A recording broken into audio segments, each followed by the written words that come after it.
Everyone, welcome to Tushala education. आज हम reproduction in lower and higher animals में next topic को डिस्कस करेंगे, जिसका नाम है गैमेटोजेनेसिस। गैमेटोजेनेसिस में हमें क्या देखना है? Formation of gametes. ठीक है, गैमेटोजेनेसिस में हमें दो टॉपिक देखना है। सबसे पहला देखना है स्पर्मेटोजेनेसिस और एक देखना है oogenesis। सबसे पहले आते हैं हम spermatogenesis.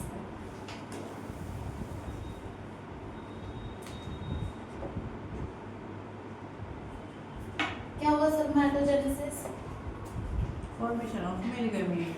Formation of male gamete या फिर फॉर्मेशन ऑफ स्पर्म या फिर स्पर्मेटिड्स, जिसको हम क्या बोलते हैं? स्पर्मेटोजेनेसिस। कहाँ होती है स्पर्मेटोजेनेसिस? कहाँ होती है? टेस्टिस। टेस्टिस में क्या है? क्या देखा था हमने? टेस्टिस था, टेस्टिस था। टेस्टिस के अंदर में बहुत सारे जो कॉइलिंग पार्ट्स थे, कॉइल्स में हमें क्या थे? सेमिनिफेरस ट्यूब्यूल्स थे।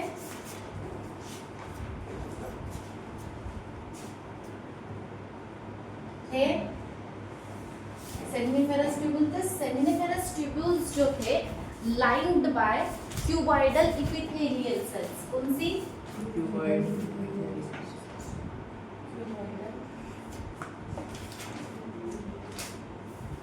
क्यूबॉइडल इपिथेलियल सेल्स थी।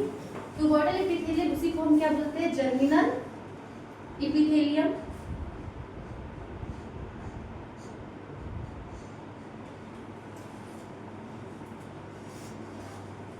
जर्मिनियल इपिथेलियम।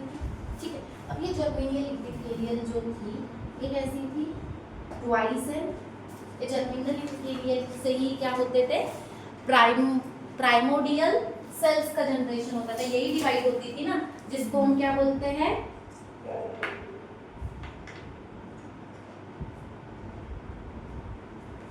प्राइमोडियल सेल्स बोलते हैं। ये कैसी है?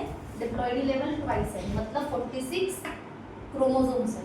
ठीक है, अब सुनो, ये किसके वजह से होता है? इसका एक्टिवेशन कैसे होता है?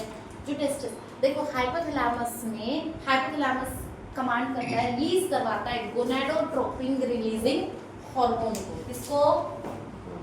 Gonadotropin releasing hormone. ठीक है, ये क्या करता है? स्टिमुलेट करता है एफएसएच को। किसको स्टिमुलेट करता है? एफएसएच को, फॉलिकल स्टिमुलेटिंग हार्मोन को स्टिमुलेट करता है, और जिसके वजह से ये सेमिनिफेरस ट्यूब्यूल में जर्मिनल इपिथेलियल जो प्राइमोडियल सेल है वो डिवाइड होना स्टार्ट होती है। पर ये कितने फेजेस में होता है? 3 फेजेस में होता है। कितने फेजेस? 3 फेजेस। पहला मल्टीप्लिकेशन फेज,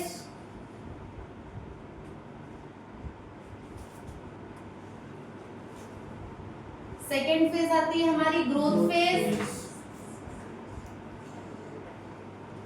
थर्ड फेज आती है हमारी मैच्योरेशन फेज। ठीक है,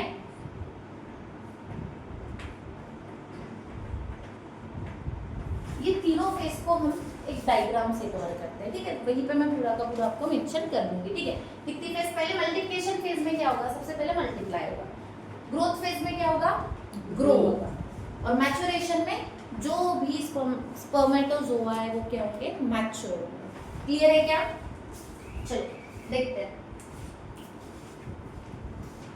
ठीक है, अब क्या था? प्राइमोडियल सेल्स अभी डिवाइड होना मल्टी, तो सबसे पहले फेज आएगी आपकी कौन सी? Maturation phase. देखो क्या है? Multiplication phase. Multiplication phase. अभी मल्टीप्लिकेशन फेज में क्या है? हमारे पास में प्राइमोडियल सेल है, ये हमारी प्राइमोडियल सेल। ठीक है, ये क्या है? ये कैसी थी? 2 है। क्या होगी मल्टीप्लिकेशन फेज में? सबसे पहले क्या होगी? मल्टीप्लाई होगी, बहुत ज्यादा क्या होगी? मल्टीप्लाई होगी, और मल्टीप्लाई होने के बाद क्या बनाएगी? बहुत सारे स्पर्मेटोगोनिया बनाएगी। देखिए इधर, ये मल्टीप्लाई हुई, ये और मल्टीप्लाई हुई, ये हमारी मल्टीप्लिकेशन फेज है। ठीक है, समझ रहे हैं? मल्टीप्लिकेशन फेज हुई है हमारी, ये वाली मल्टीप्लिकेशन फेज। प्राइमोडियल सेल्स जो ट्वाइस एन थी, मल्टीप्लाई होके क्या बनाएगी? स्पर्मेटोगोनिया।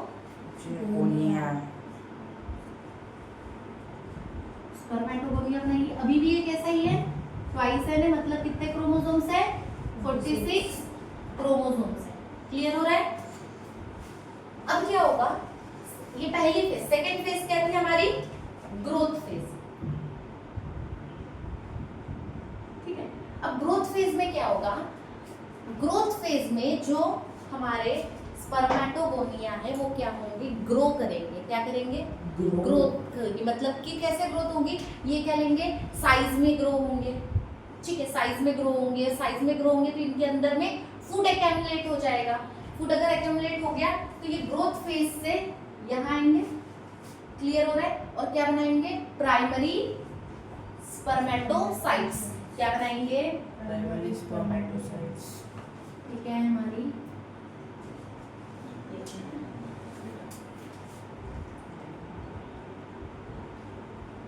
प्राइमरी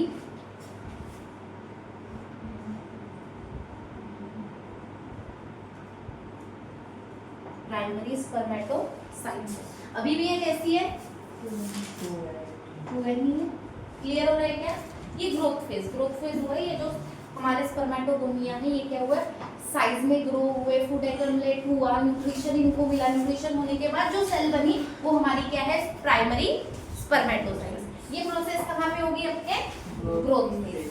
अब ग्रोथ फेज के बाद आपका फेज आता है मैच्योरेशन फेज। अब यहाँ से हमारा मैच्योरेशन फेज स्टार्ट हो जाएगा।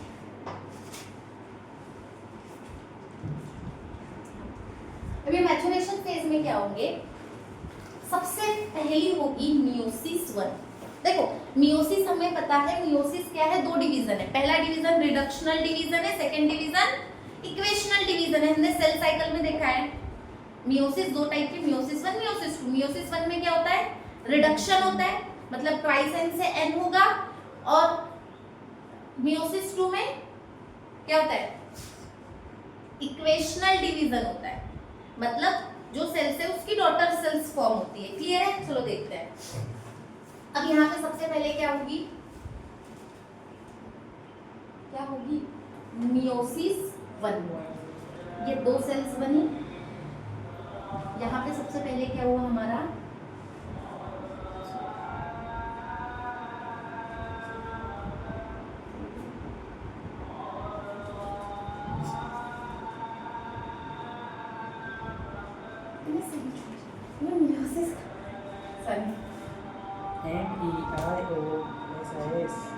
मैं सही तो लिखी थी ना अभी, मियोसिस 1। कभी कभी बहुत कंफ्यूज हो जाता है। ठीक है, पहला क्या, अब देखो मल्टीप्लिकेशन में फेज में सबसे पहली फेज क्या होगी हमारी, मियोसिस होगी। सबसे पहला मियोसिस 1 जब होगा तो मियोसिस 1 से क्या फॉर्म होंगे, सेकेंडरी स्पर्मेटोसाइट्स। क्या फॉर्म होंगे, ये जो फॉर्म हुए क्या है, सेकेंडरी स्पर्मेटोसाइट्स। अब देखो मियोसिस 1 हुई मतलब क्या हुआ, रिडक्शन हुआ ना, रिडक्शनल डिवीजन है। तो रिडक्शनल डिवीजन में ये सेकेंडरी स्पर्मेटोसाइट्स कैसे रहेंगे, एन फॉर्मेशन के। क्लियर है? अब क्या होगा, मियोसिस 2। अगर मियोसिस 2 हो रही है, समझ रहे हो, यहाँ पे अगर मियोसिस 2 हो रही है तो ये डॉटर सेल्स। क्लियर है? ये क्या हुई हमारी यहाँ पे, मियोसिस 2 हुई। अब ये डिवीजन कैसा था, इक्वेशनल था, मतलब इक्वली डिस्ट्रीब्यूट हुए ना। ये डिवीजन हमारा इक्वेशनल डिवीजन। यहाँ पे जो बने ये हमारे क्या बने, स्पर्मेटोजोआ। क्या बने, नहीं स्पर्मेटिड्स। अब क्या बने, स्पर्मेटिड्स। स्पर्म्स को स्पर्मेटोजोआ बोलते हैं। ये क्या है, स्पर्मेटिड्स। क्या हुए, एन हुआ। ये भी ऐसा था, एन। कितने नंबर में बने, अब देखो ये जो स्पर्मेटिड्स हैं, अब ये स्पर्मेटिड्स की अगर हम बात करें, ये कैसे होते हैं, नॉन फंक्शनल होते हैं, नॉन मोटाइल होते हैं। कैसे होते हैं, नॉन फंक्शनल और नॉन मोटाइल। अब ये सब कहाँ हुआ, सेमिनिफेरस ट्यूब्यूल में हुआ, जेमिनल। अब उसके बाजू में एक पिरामिडल सेल्स थी जिसका नाम था सेल्स ऑफ सर्टोली। याद आ रहा है? सेमिनिफेरस ट्यूब्यूल की अगर हम बात करें, सेमिनिफेरस ट्यूब्यूल का इस वजह से जो स्ट्रक्चर था, इस ऐसे ऐसे ऐसे ऐसे सेल्स थी जर्मिनल, और बीच बीच में ऐसे पिरामिड लाइक 4 to 5 ऐसे स्ट्रक्चर्स थे जिसको हम सर्टोली सेल्स बोलते थे। सर्टोली सेल्स का काम क्या था? न्यूट्रिशन प्रोवाइड करना। तो अब क्या होगा, अब ये जो स्पर्मेटिड्स है, यहाँ देखो मेरे ऊपर, ये जो स्पर्मेटिड्स है, स्पर्मेटिड्स को भी न्यूट्रिशन, ये नॉन फंक्शनल है, नॉन मोटाइल, इनका कोई काम नहीं है, तो ये क्या होते हैं? ग्रो होते हैं by the process of spermiogenesis. किसके साथ? कौन सी प्रोसेस से? स्पर्मियोजेनेसिस। अब ये स्पर्मियोजेनेसिस कहाँ पे होगी? सर्टोली सेल्स में। कहाँ? सर्टोली सेल्स जो थी कहाँ की? सेमिनिफेरस ट्यूब्यूल की। क्या करेंगे?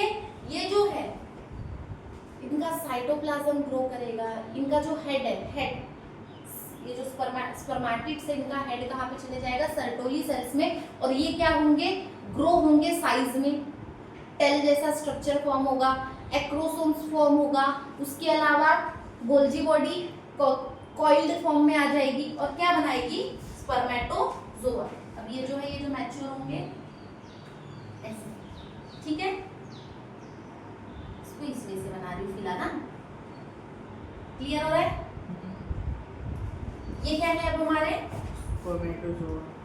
स्पर्मेटो। ये भी कैसे है? एन, और इसी को हम क्या बोलते हैं? स्पर्म। क्लियर हो रहा है क्या? ठीक है, यहाँ तक क्लियर है। अब सुनो, ये सर्टोली सेल्स में जो स्पर्मियोजेनेसिस हुई, स्पर्मियोजेनेसिस में क्या क्या होगा? सबसे पहले जो इनका जो सेंट्रियोल है, सबसे पहले तो ये क्या होंगे? साइज में ग्रो करेगा। क्या होगी? लेंथ इंक्रीज होगी, यहाँ लिख दिया, लेंथ इंक्रीज होगी, लेंथ इंक्रीज होगी, टेल लाइक स्ट्रक्चर फॉर्म होगा ताकि वो मोटाइल हो सके। अब इनमें जो सेंट्रियोल है, सेंट्रियोल जो सेल डिवाइड करने के लिए काम आता है, सेंट्रियोल जो है वो क्या होगा? रीअरेंज होगा। सेंट्रियोल क्या होगा? रीअरेंज होगा। अब सेंट्रियोल जब रीअरेंज होगा तो क्या होगा? दो इसमें, एक डिस्टिल और प्राइमरी, दोनों में किसमें? Primary and distal. Distal structure में ये क्या होगा? प्रॉपर अरेंज होगा। उसके अलावा अगर हम माइटोकॉन्ड्रिया, माइटोकॉन्ड्रिया क्या हो जाएगा इस फेज में? माइटोकॉन्ड्रिया कॉइल्ड हो जाएगा, हाईली कॉइल्ड हो जाएगा। क्लियर हो रहा है? उसके अलावा एक्रोसोम का फॉर्मेशन होगा, यहाँ देखो, एक्रोसोम फॉर्म होगा। क्लियर है? ये पूरी की पूरी प्रोसेस होगी कहाँ पे? सर्टोली सेल में, जहाँ पे आपका मैच्योर होगा कौन? स्पर्म। हेड किसके अंदर रहेगा? सर्टोली सेल के अंदर। तो वहाँ पे इसको न्यूट्रिशन मिलेगा और ये क्या करेगा? मैच्योर होगा, अपने पूरे के पूरा जो अरेंजमेंट है वो कंप्लीट करेगा।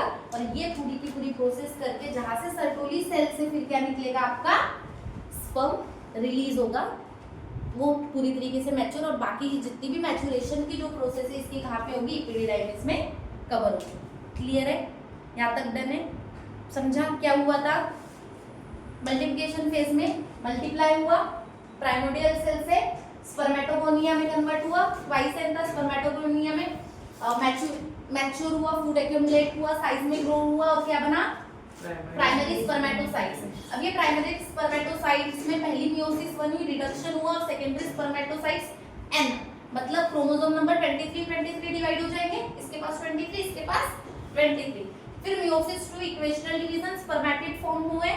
अब ये जो स्पर्मेटिड्स है कैसे? नॉन फंक्शनल है, नॉन मोटाइल है। तो सर्टोली सेल के अंदर, सर्टोली सेल में क्या होगा?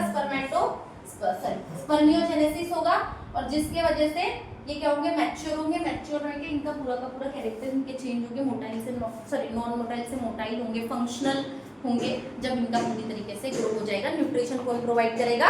सर्टोली सेल, जो सेमिनिफेरस ट्यूब्यूल्स में। क्लियर है? डन। नेक्स्ट हमारा टॉपिक है स्ट्रक्चर ऑफ स्पर्म। अब आते हैं हम स्ट्रक्चर ऑफ स्पर्मेटोजोआ। स्पर्म और स्पर्मेटोजोआ।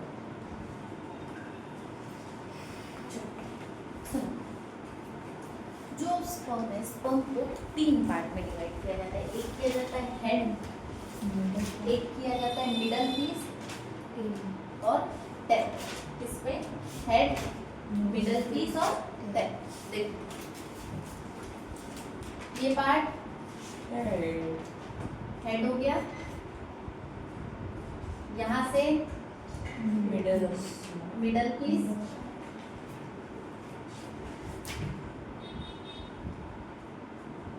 मिडल पीस, टेल यहाँ से ये पूरा पार्ट टेल। ये जो ये दिख रहा है ना, ये वाला यहाँ पे जहाँ पे ये एग्जिस्ट कर रहा है, ये है नेक नेक, छोटा सा पार्ट, ठीक है, जहाँ पे चलो अब देखो हेड में ये जो अपर वाली टोपी लाइक स्ट्रक्चर दिख रहा है, ये वाला ये है एक्रोसोम, ठीक है। ये न्यूक्लियस, क्या है न्यूक्लियस, ये है सेंट्रियोल है। उसमें अपर वाला ये इधर अपर ये पार्ट दिख रहे हैं, प्रॉक्सिमल सेंट्रियोल और ये डिस्टल सेंट्रियोल। क्लियर हो रहा है? ये दिख रहा है माइटोकॉन्ड्रिया, कौन है ठीक है। ये पूरा टेल रीजन में ये क्या है, principle of peace, principle of peace या जिसको हम बोलेंगे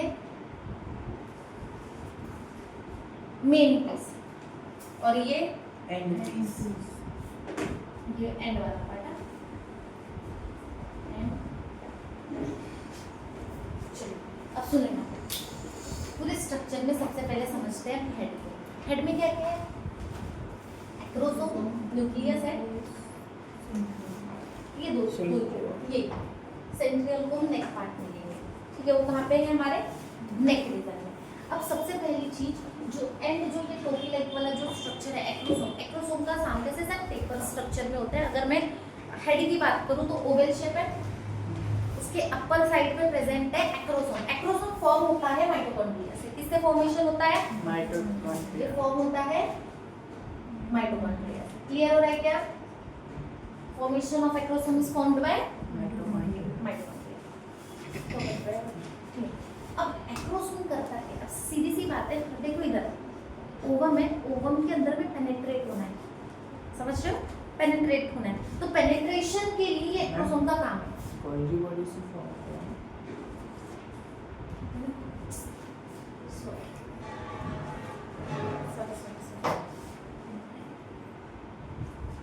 नहीं मत जल्दी जल्दी फ्रेम। इसीलिए हमने सेल चैप्टर में भी देखा था acrosome is formed by Golgi bodies. कभी गोल्जी, थैंक यू, दिमाग से निकल गया।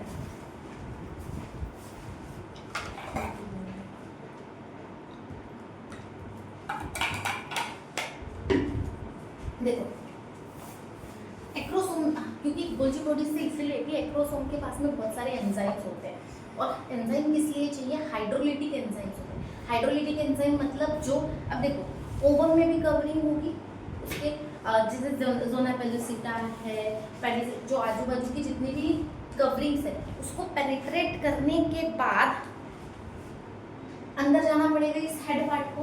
देखो ये टेल पार्ट का काम हमेशा याद रखना, मूव करवाना। वजाइना से एम्प्यूला तक मूवमेंट के लिए काम किसका, इस टेल का।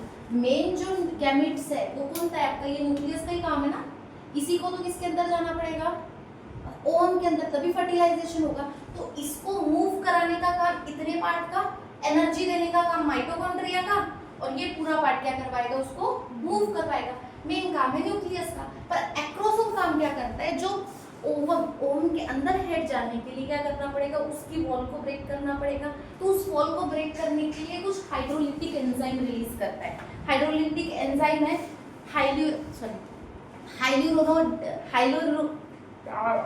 प्रोनाउंसिएशन एक मिनट,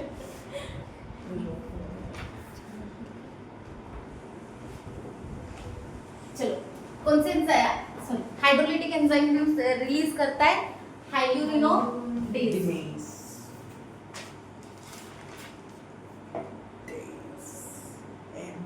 प्रोटियोलाइटिक एंजाइम रिलीज करता है ज़ोनालाइसिन। प्रोटियोलाइटिक एंजाइम रिलीज करता है कौन सा? ज़ोनालाइसिन।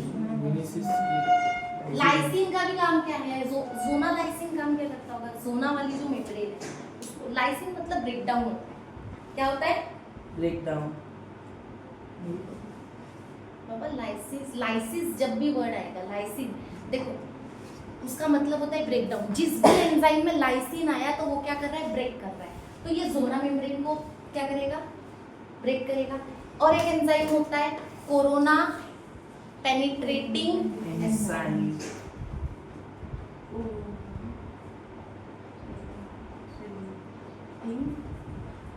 अब सुनो यहाँ पे इसका भी काम होता है। कोरोना मेम्ब्रेन होती है उसमें ग्रैनुलोसा सेल, जोना, याद है ना? ठीक है। तो ये जो लेयर्स होती है किसकी? ओवम की, उनको ब्रेक करके अंदर जाने का, इस हेड को न्यूक्लियस को ही तो कंबाइन करवाने ना उनके न्यूक्लियस से, ताकि जाइगोट का फॉर्मेशन हो। तो ये काम किसका? एक्रोसोम का। और गोल्जी बॉडीज से फॉर्मेशन होने का, क्योंकि गोल्जी बॉडीज क्या करता है? बहुत सारे एंजाइम्स रिलीज करवाता है। तो modified part of Golgi bodies is acrosome in sperm. ठीक है। अब न्यूक्लियस तो पता ही है, न्यूक्लियस का काम क्या है? गैमेट। काम क्या है? जेनेटिक मटेरियल कौन कैरी करेगा? न्यूक्लियस। ठीक है। अब आता है हमारा नेक पार्ट। नेक पार्ट क्या है? के पास क्या क्या है प्रेजेंट है? सेंट्रियोल प्रेजेंट होता है, प्रॉक्सिमल और डिस्टल सेंट्रियोल। सेंट्रियोल का काम सेल याद नहीं है? स्पिंडल फाइबर फॉर्मेशन कौन करवाता है? जब सेल डिवीजन होता है, याद आ रहा है? सेंट्रियोली होता है ना? ठीक है। नेक्स्ट क्या आता है? ये नेक पार्ट में प्रेजेंट होते हैं। अब आते हैं मिडल पीस में। मिडल पीस में highly 10 to 14 coiling part turns ऐसे प्रेजेंट होते हैं। वहां इसकी उसको क्या बोलते हैं हम? माइटोकॉन्ड्रिया। इसके आजू बाजू सराउंडेड कौन होता है? Axial filament. कौन सराउंडेड होता है? Axial filament. ठीक है। और बीच में ये जो टर्न्स है वो क्या है? माइटोकॉन्ड्रिया। क्लियर हो रहा है? क्या हो गया? अब देखो, एक्सियल फिलामेंट स्टार्ट होता है डिस्टिल सेंट्रियोल से, आजू बाजू इसके कवरिंग, और फिर ये जो मिडल वाला जो दिख रहा है ये हमारा क्या है? एक्सियल फिलामेंट एंड तक जाता है। क्लियर हो रहा है क्या? अब सुनो, मिडल पार्ट माइटोकॉन्ड्रिया का काम क्या रहेगा? एनर्जी देना उसके मूवमेंट के लिए। ठीक है, एनर्जी प्रोवाइड करना। अब आते हैं हमारे टेल। टेल पार्ट में देखो, टेल जो होता है ना, पार्टली इसमें प्लाज्मा मेम्ब्रेन प्रेजेंट होती है। इसमें क्या? आउटर कवरिंग में प्लाज्मा मेम्ब्रेन प्रेजेंट होती है, और इनर में क्या है? साइटोप्लाज्म। पार्टली साइटोप्लाज्म इसमें प्रेजेंट होता है। अब सुनो, और मिडल में ये क्या है? इसकी एक्सियल फिलामेंट। इसका जो मेन पार्ट होता है, ये देखो, ये है प्रिंसिपल पीस। वही क्या होता है? प्लाज्मा मेम्ब्रेन से कवर होता है। पर एंड पीस की अगर हम बात करें, जो एंड पीस है, यहाँ पे प्लाज्मा मेम्ब्रेन प्रेजेंट नहीं होती है, और ये मिडल उसमें एक्सियल फिलामेंट जो मूव करती है ताकि उसको मूवमेंट के लिए वर्क करवाती है।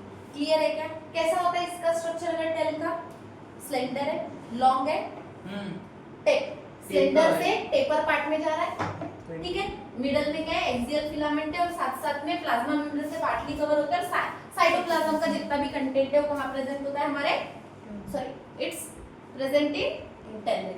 क्लियर है? और यही मेल गैमीट है। और ये कितने नंबर्स ऑफ में रिलीज होते हैं?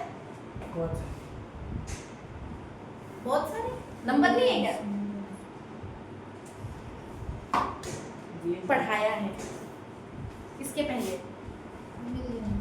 2 मिलियंस ऑफ में क्या होते हैं? रिलीज होते हैं एट ए टाइम। जब जब सीमेन फर्स्ट इजैकुलेशन, जब एक फर्स्ट इजैकुलेशन या एक इजैकुलेशन के ड्यूरिंग 2 मिलियन स्पर्म्स रिलीज होता है।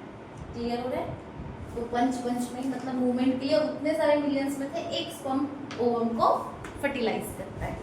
क्लियर है?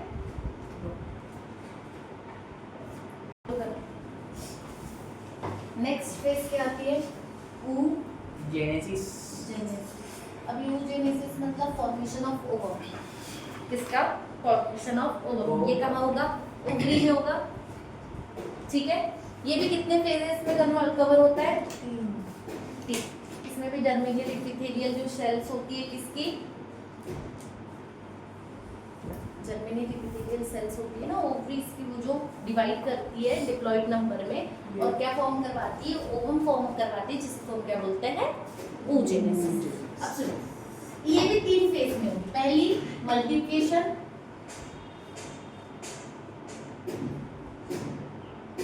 Second growth, third maturation. Maturation.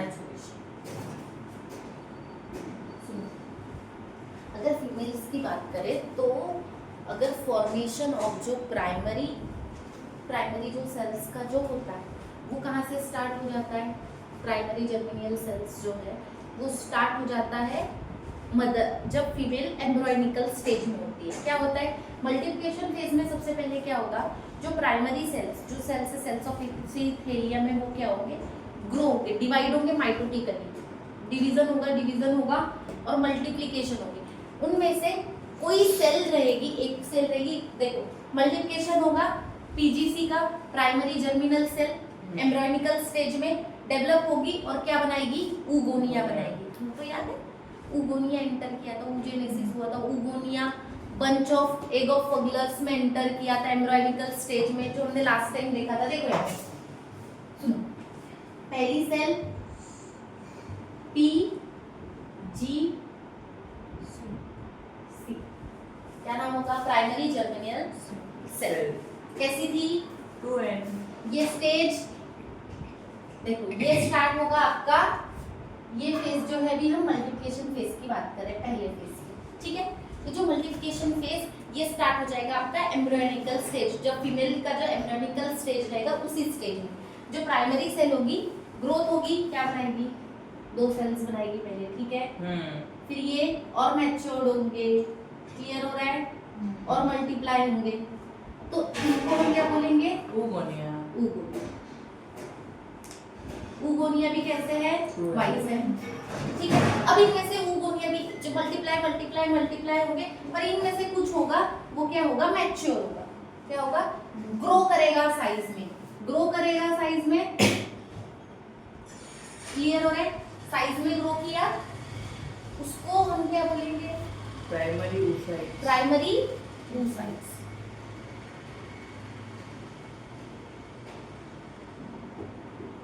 ये भी कैसी है?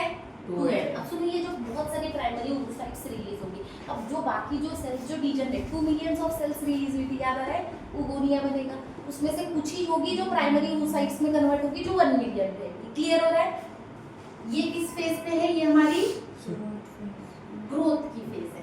क्लियर हुआ? ग्रोथ फेज में क्या क्या होगा? इसमें नंबर ऑफ ER बढ़ेगा, गोल्जी बॉडीज बढ़ेगी, माइटोकॉन्ड्रिया इंक्रीज होगा। क्लियर हो रहा है क्या? ये सब किस कंडीशन में होगा? ग्रोथ फेज में होगा। किसमें? oogonia से जब ये प्राइमरी oocyte में कन्वर्ट होगी। अब फिर ये एंटर कहाँ करेगी? मल्टीप्लिकेशन फेज में। अब ये जो प्राइमरी oocyte है, प्राइमरी oocyte मैच्योरेशन फेज में एंटर करेगी। यहाँ से ये हटा देंगे, पहली फेज मल्टीप्लिकेशन, अब थर्ड क्या रहेगी? मैच्योरेशन।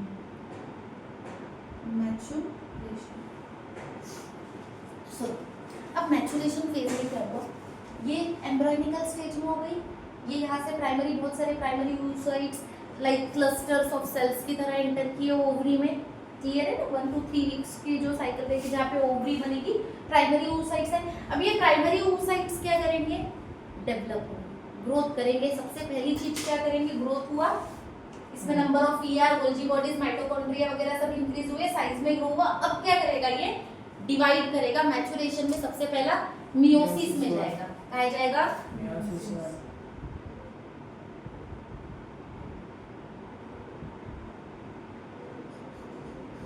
मियोसिस 1 में जाएगा।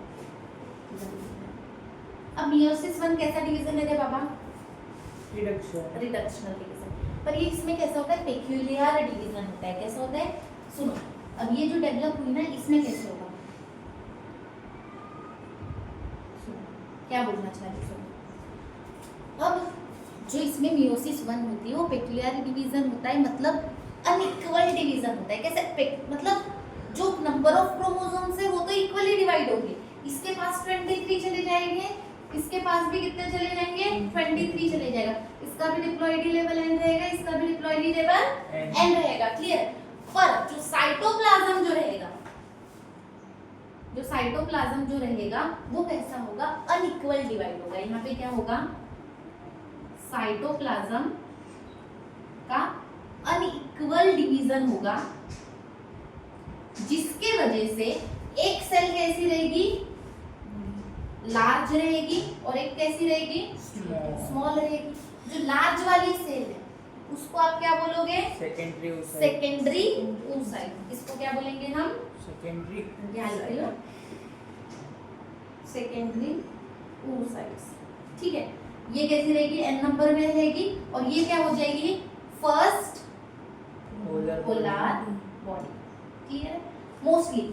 ठीक है, अब मियोसिस 2 की अगर मैं बात करूं तो ये जो फर्स्ट पोलर बॉडी है मोस्टली मियोसिस 2 में एंटर नहीं करती, मियोसिस 2 में एंटर नहीं करती। मियोसिस 2 किस में होगा, इसमें क्या होगा, अभी मियोसिस 2, और मियोसिस 2 होगा तो सेम क्या होगा, मियोसिस 2 होगा तो दो सेल्स बनेंगी।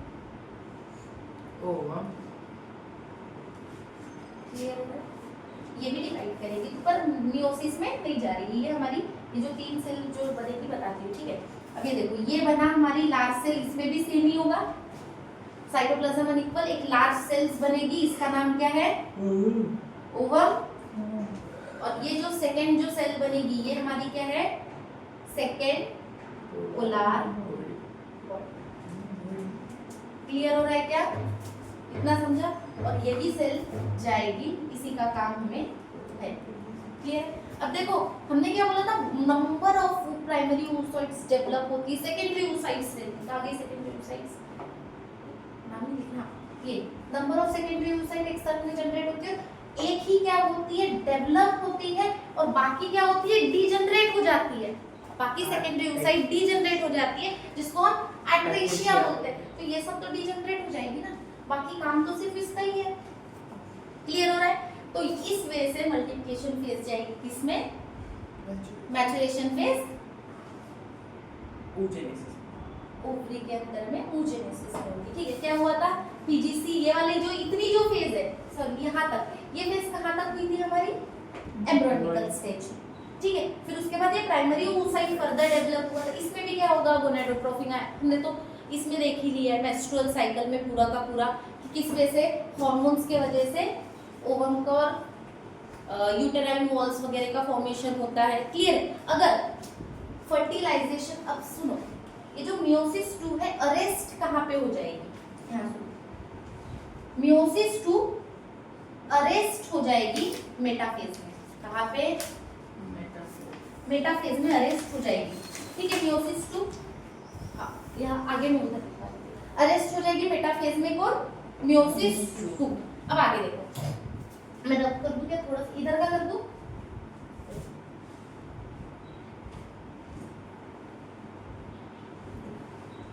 जैसे अरेस्ट हुई तो अगर अब ये रिलीज हो गया, अरेस्ट जैसे मेटाफेज हुई तो यहाँ से ग्राफियन फॉलिकल क्या हो जाएगा, ब्रस्ट हो जाएगा, और क्या होगा, ओवुलेशन होगा।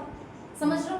तो ये किस डे में होगा, मेटाफेज अरेस्ट हुई, ओवुलेशन हुआ 14 डे में, ओवुलेशन हुआ।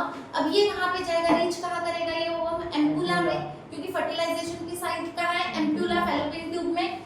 ये गया एम्पुला। क्लियर हो गया। अब ये एम्पुला में गया, अगर उस कंडीशन में स्पर्म आया और स्पर्म ने फर्टिलाइजेशन किया, ये ओवम में स्पर्म आया, स्पर्म ने अगर फर्टिलाइजेशन किया तो फर्टिलाइजेशन और साथ साथ में इसका फर्दर मियोसिस जो है रीस्टार्ट हो जाएगी यही से, एम्पुला में। ठीक है, रीस्टार्ट होगी, साथ में फर्टिलाइजेशन, रीस्टार्ट ऑफ मियोसिस पे अरेस्ट हुई थी वहां से रीस्टार्ट होगी और साथ में फर्टिलाइजेशन भी साथ में होगा। समझ रहे हो क्या? क्योंकि डिवीजन अपने को उसी के लिए चाहिए ना, फर्टिलाइजेशन के लिए उसका फर्दर डिवीजन चाहिए क्रोमोसोम्स का, तब जाके पोलर जाके अटैक करेगा। तो ठीक है, तो ये दोनों की दोनों कैसी होती है? साथ में होती है। ये दोनों मियोसिस 2 एंड फर्टिलाइजेशन ये दोनों का दोनों साथ में होगा। कहाँ पे? एम्प्यूला। क्लियर है? अब फर्टिलाइजेशन हुआ तो ठीक है प्रोसेस होगी, अगर फर्टिलाइजेशन नहीं हुआ, ठीक है, फर्टिलाइजेशन नहीं हुआ तो इन केस ये जो ओवम है मेंस्ट्रुम के साथ में, जो भी मेंस्ट्रुअल फ्लो है मेंस्ट्रुम के साथ में शेड ऑफ हो जाएगा। क्लियर है? हो जाएगा, शेड ऑफ हो जाएगा किसके साथ? मेंस्ट्रुम के साथ में, अगर फर्टिलाइजेशन नहीं हुआ। क्लियर हो रहा है क्या? फर्टिलाइजेशन उस कंडीशन में डन है। पर अरेस्ट कौन से में होती है याद रखोगे, यहाँ पे मेटाफेज पे अरेस्ट हो जाती है मियोसिस 2। ठीक है, डन। क्लियर है? यहाँ पे लास्ट टॉपिक क्या बचता है? स्ट्रक्चर ऑफ सेकेंडरी अब आते हैं स्ट्रक्चर ऑफ ओवम।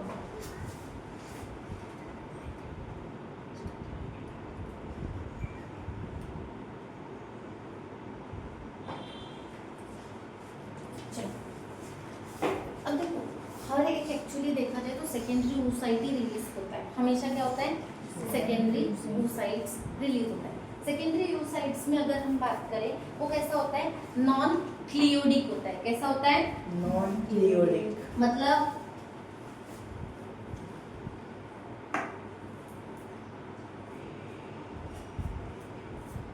नॉन क्लियोडिक होता है, मीन्स उसके आजू बाजू में कोई एग देखा है क्या? नॉर्मल एग देखा है?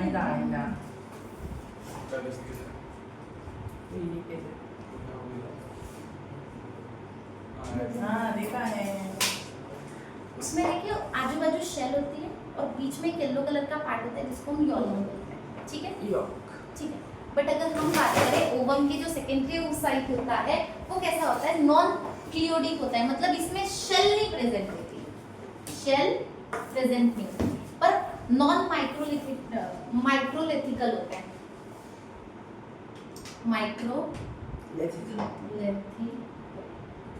क्यों? क्या होता है? मतलब इसमें थोड़े अमाउंट में यॉल्क प्रेजेंट होता है, स्मॉल अमाउंट में क्या प्रेजेंट होता है? यॉल्क का पार्ट प्रेजेंट होता है। क्लियर हो रहा है क्या? Size 0.1 mm। स्ट्रक्चर राउंडेड होता है, दिख ही रहा है, राउंड होता है। अब सबसे पहली चीज अगर बात करूं, ये देखिए, ये है वो, ठीक है। इसके मिडल में क्या है बाबा? जो न्यूक्लियस वाला पार्ट है, जो बाद में टिपिकल न्यूक्लियस में डिवाइड होता है, वो कौन है? Germinal vesicle. यही कौन सा पार्ट है? न्यूक्लियस का पार्ट है। क्लियर है? यहाँ पे जो साइटोप्लाज्मिक रहेगा उसके साइटोप्लाज्म प्रेजेंट होगा, जिसको हम क्या बोलेंगे? ऊप्लाज्म। क्या बोलोगे? साइटोप्लाज्म वाले पार्ट को क्या बोलोगे? ऊप्लाज्म। क्लियर हो रहा है? ओवम के साइटोप्लाज्म को ऊप्लाज्म।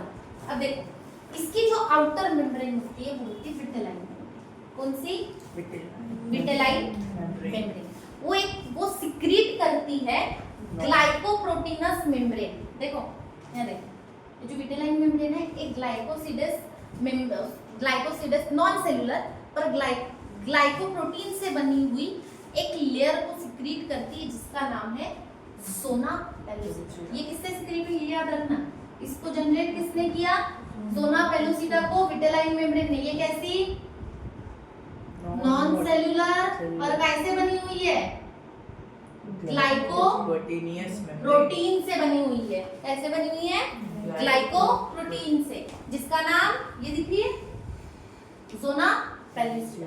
अब ज़ोना पेलोसिटा के आउटर सरफेस पे अगर मैं देखूं तो कुछ सेल्स अडेयर है जिसका नाम क्या है?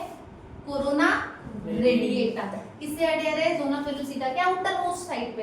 अब ये हमें याद है कोरोना रेडिएटा ओरिजिन है मेम्ब्रेन, ग्रैनुलोसा मेम्ब्रेन याद है? कोरोना रेडिएटा किससे फॉर्म हुई थी? ग्रैनुलोसा मेम्ब्रेन का पार्ट है, मेम्ब्रेन की ब्रेक हुई थी तो क्या बनाई थी? कोरोना रेडिएटा बनाई थी। अब ये कोरोना रेडिएटा और इनके भी जोना पेलुसिडा के बीच में अडहेरेंस के लिए जो रहता है, वो जो रहता उसका नाम, वो जो एसिड है उसका नाम है हाइलुरोनिक एसिड।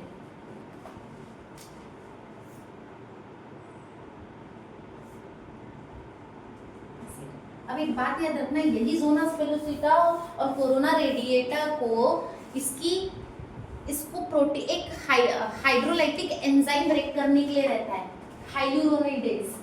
याद है? किसको ब्रेक करने के लिए रहता है? हाइलुरोनिक एसिड को। क्लियर हो रहा है? ये हाइलुरोनिक एसिड अडहेर रहता है, इसी को ब्रेक करने के लिए कौन लगता है? हाइलुरोनिडेज। और इसके अलावा कोरोना को ब्रेक करने के लिए कोरोना क्या था? एंजाइम का नाम क्या था? एक था जोनालाइसिन और कोरोना पेनिट्रेटिंग एंजाइम। क्या नाम लिए थे? Corona penetrating enzyme. स्पर्म के लिए एक्रोसोम्स रिलीज करता है ना? हाँ। कौन कौन सा? हाइलुरोनिडेज करता है, जोनालाइसिन करता है और कोरोना को पेनिट्रेट करने के लिए कोरोना पेनिट्रेटिंग एंजाइम। याद है? क्लियर है? ये इनके बीच में प्रेजेंट होता है। क्लियर हो रहा है क्या? ये कहाँ पे? जोना पेलुसिडा और कोरोना रेडिएटा के बीच में। अब यहाँ पे देखो, विटेलाइन मेम्ब्रेन और जोना पेलुसिडा के बीच में एक स्पेस है, ये दिख रही है? ये जोना पेलुसिडा और ये विटेलाइन मेम्ब्रेन, इनके बीच की जो स्पेस है जिसका नाम क्या है? पेरीविटेलाइन स्पेस। अब यही पेरीविटेलाइन स्पेस है जहां पे पोलर बॉडी लाई करती है। दिख रही है? इन दोनों ही स्पेस के बीच में कौन रहती है? पोलर बॉडी एग्जिस्ट करती है। क्लियर हो रहा है? यहाँ तक डन है? अब देखो, ओवम की अगर हम बात करें तो ये कैसा होता है? इसमें पोलैरिटी होती है, दो पोल होते हैं। जहां पे जर्मिनल वेसिकल और पोलर बॉडी लाई करती है उसको हम क्या बोलते हैं? एनिमल पोल। और ऊपर का वेजेटल पोल। क्लियर हो रहा है क्या? दो पोल लाई करते हैं, कौन कौन से? एनिमल पोल एंड वेजेटल पोल। देखो, अपोजिट पार्ट वाला ये पोल और ये पोल, जहाँ पे जर्मिनल वेसिकल और पोलर बॉडी रहेगी वो एनिमल पोल हो जाएगा और ऊपर वाला वेजेटल पोल हो जाएगा। क्लियर है? क्लियर हुआ क्या? क्या क्या है स्ट्रक्चर में? सबसे पहली चीज, न्यूक्लियस के पार्ट को हम क्या बोलते हैं? Germinal vesicle. ठीक है? जर्मिनल वेसिकल के अंदर में जो फ्लूइड है, साइटोप्लाज्म है, उसको हम क्या बोलेंगे? ओप्लाज्म। मेम्ब्रेन जो कवर है वो कौन सी है? Vitelline membrane. विटेलाइन मेम्ब्रेन खुद एक नॉन सेलुलर ग्लाइकोप्रोटीन से बनी हुई लेयर को सिक्रीट करती है जिसका नाम है जोना पेलुसिडा। ठीक है? अब ये ज़ोना पेलुसिडा के आउटर मोस्ट इसमें कुछ सेल्स होती है जिसका नाम है कोरोना रेडिएटा। और ये कोरोना रेडिएटा कौन किसका पार्ट है? मेम्ब्रेना ग्रैनुलोसा का। ठीक है? ये मेम्ब्रेना ग्रैनुलोसा ब्रेक होके कोरोना रेडिएटा बनाती है। ठीक है? अब इन दोनों के बीच में कुछ अडहेरेंस के लिए कुछ सब्सटेंस है जिसका नाम क्या है? Hyaluronic acid. ये हाइलुरोनिक एसिड को ब्रेक करने के लिए, क्योंकि अगर हाइलुरोनिक एसिड हट जाएगा जोना पेलुसिडा और कोरोना रेडिएटा से, उसको अंदर जाने के लिए, स्पर्म को अंदर जाने के लिए स्पेस मिल जाएगी। तो इसको सबसे पहले न्यूट्रलाइज किसको करना पड़ेगा? इसको ब्रेक करवाना पड़ेगा, हाइलुरोनिक एसिड को। तो कौन रहेगा? हाइलुरोनिडेज। क्लियर है? उससे ब्रेक होगा हाइलुरोनिक एसिड। उसके अलावा जोना मेम्ब्रेन है वो ब्रेक होगी और कोरोना रेडिएटा के लिए corona penetrating enzyme already present है। क्लियर है? तो ये इसको ब्रेक करने के लिए। ठीक है? अब अगर मैं बात करूं, जो फर्स्ट पोलर बॉडी है वो लाई करती है जो विटेलाइन मेम्ब्रेन और जोना पेलुसिडा के बीच में थोड़ी सी स्पेस होती है जिसको बोलते हैं हम पेरीविटेलाइन स्पेस। इस पेरीविटेलाइन स्पेस के बीच में पोलर बॉडी क्या रहती है? प्लेस रहती है। क्लियर है? अब अगर हम सेकेंडरी ओसाइट के स्ट्रक्चर में देखें तो इसमें कैसी होती है? पोलैरिटी प्रेजेंट होती है। तो कितने पोल्स प्रेजेंट होते हैं? दो पोल्स। एक आता है जहां पे germinal vesicle and first polar body present होती है, उस पोल को क्या बोलते हैं? एनिमल पोल। और उसके अपोजिट पोल को वेजिटल पोल। क्लियर है? यही हमारा स्ट्रक्चर ऑफ ओवम कहलाता है। बाकी का जो है फर्टिलाइजेशन से लेकर पार्चुरेशन वगैरह जो आगे के जो टॉपिक है वो हम नेक्स्ट लेक्चर में डिस्कस करेंगे। Thank you.